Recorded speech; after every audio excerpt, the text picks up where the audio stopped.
pagprotekta sa mga Malabueño. Pinalawak ni Mayor Jeannie ang community service upang mapahusay ang nutrition program para sa 3,272 kabataang nangangailangan sa mga daycare centers. Ang Bahay Pag-asa at Bahay Sandigan ay naging tahanan para sa 196 benepisyaryo na binubuo ng mga matatanda, mga children in conflict with the law.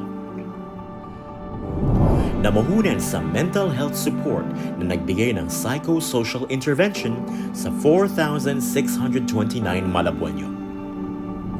Naglaan ng pondo upang ipatupad ang mga aktibidad na may kinalaman para sugpuin ang droga. Ang programa ay nakapagpabago ng 5,536 Malabueño. Naglaan ng mahigit 117,084,000 pesos social pension para sa 19,514 senior citizens. At nagbigay ng vegetable seeds sa mga marginalized na komunidad bilang source ng nutrisyon. Kabuang 3,201 Malabueño ang naging benepisyaryo ng programa. Pagpapalawak ng access sa mga serbisyong pangkalusugan. Nakapag-secure ng mahigit 13 million pesos upang magbigay ng dekalidad na serbisyong pangkalusugan sa mga Malabueño na nangangailangan ng medikal at pinansyal na tulong sa pamamagitan ng malasakit program ng Ospital ng Malabon. Nagbigay ng access sa mga serbisyong pangkalusugan sa 40,842 Malabueño mula Enero sa pamamagitan ng mga health centers ng Malabon. Namahagi ng 913,107 libreng gamot bilang hakbang upang makatulong sa mga Malabueño na makatipid sa gastusin sa kalusugan. At pinondohan ang mga health education programs na nagsilbi sa 3,729 na mga individual. Pagpapalawak ng access sa suporta ng pamahalaang lungsod.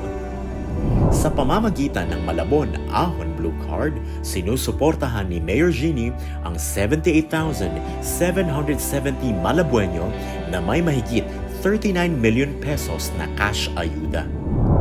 Ako si Loida Lumagas, 61 years old at ako ay isang bangkera na nakatira sa Artex, Pangholo, Malabon City. 1990 pa ako naging bangkera.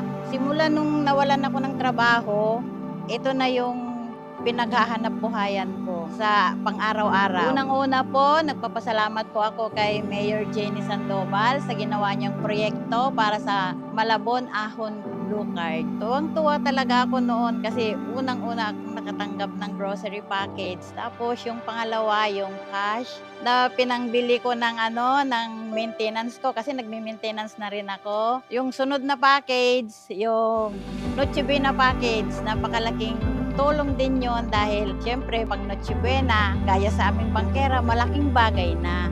Saka malaking tulong din sa aking pamilya. Maraming salamat po sa lahat ng tulong mo sa amin.